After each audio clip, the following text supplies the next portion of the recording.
Good morning, you two. It's Miss Hemingway.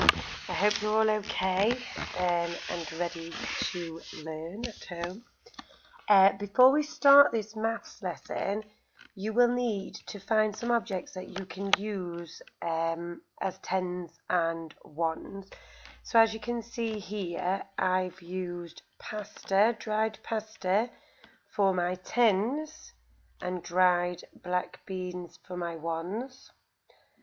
Or I've used Lego, so I've used the longer rectangular Legos for my tens and the smaller Legos for my ones.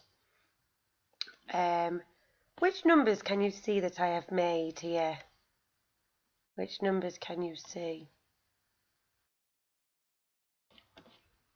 So firstly, this number here, I've got 110 and 1, 2, 3 ones.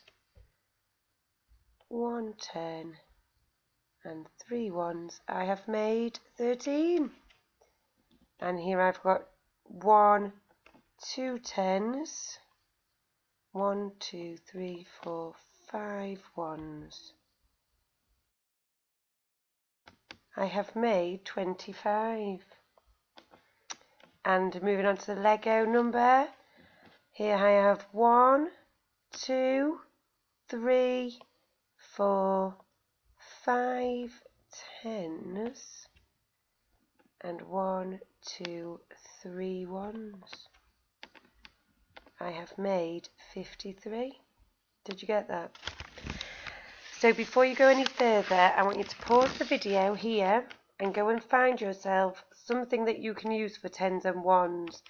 You will not need more than 10 tens. You will not need more than 20 ones. So if you get that number, you'll have plenty.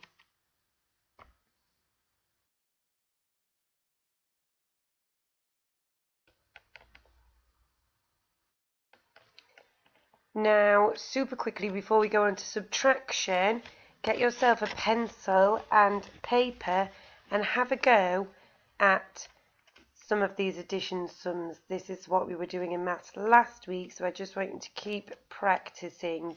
Pause the video and have a go at these addition calculations. Now are you ready? I hope you're going to sing along. I love maths, yes I do. I love maths, how about you? We love maths, yes we do. We love maths and we're ready to. Star words. Tens, we know what they are.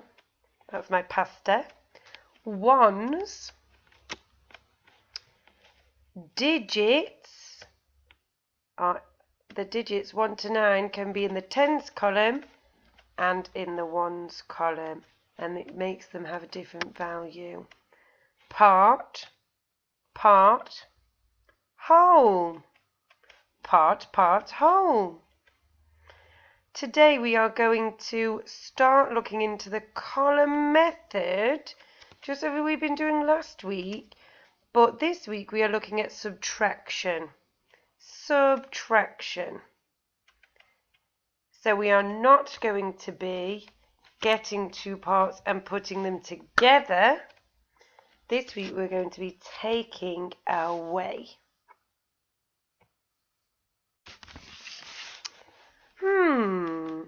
What are these symbols? Do you know what these symbols are? There's many names for these symbols. I wonder how many names you can think of. This symbol here is add. We can call it addition, plus, total sometimes. When we are doing an addition calculation, we are finding the whole. But this is the symbol we are looking at this week. This is subtract, subtraction. Or we could call it take away, or finding the difference.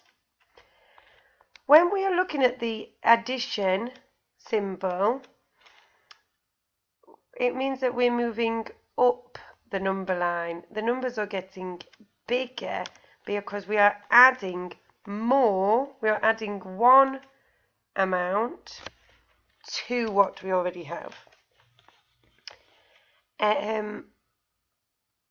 Interestingly, with addition, it doesn't matter which way round the numbers are. If we do 5 add 4 or 4 add 5, both times we will get 9. The whole will be the same, and that is called commutativity.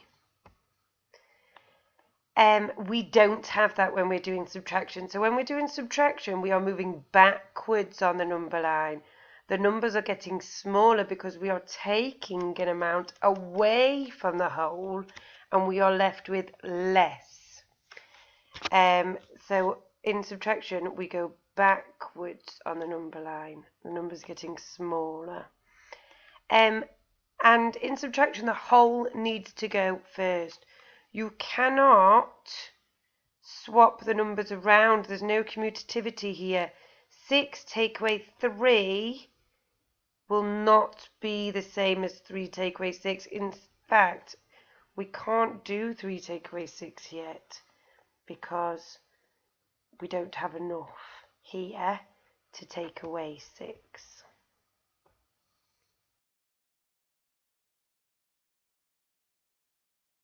So, like we've said, when subtracting, we know the whole and we know one part, but we want to find what we're left with. We want to find the second part. So, for example, I know the whole is 5. My subtraction calculation is, let's read it together, 5 subtract 2 is equal to, So I know the whole is 5, and I know the part that I'm taking away is 2. But what would I be left with? I wonder if you could quickly figure this one out with the ones that you have. Get 5 ones and take away 2. What are we left with? We're left with 3, aren't we? So 5 take away 2 must be equal to 3. This is the same as partitioning the number. We're partitioning the whole into 2 groups. So, for example, if the whole is 5, I have split it into 2 groups, 2 and 3. So I can see that if I have a group of 2 and I have a group of 1, 2, 3, the whole is 1, 2, 3, 4, 5. And again, the whole is 5, but I have partitioned the number in a different way. I have a group of 1, and I have a group of 1, 2, 3, 4, and the whole is still 1, 2, 3, 4, 5. So 5 subtract 4, there's 5 altogether. I subtracted 4 over here, leaves me with 1. The parts are 1 and 4. Okay, this is what you're going to do now. You might need some colours, and I want you to give yourself 5 minutes to do this really quickly. Find out the answers to these calculations. You can copy them onto your paper. You might use your beans or Legos or whatever you have, your wands, to take away these numbers, or you could count back using the number line. Have a go at that now, and then watch the second part of the video in a minute. Give yourself 5 minutes to do this.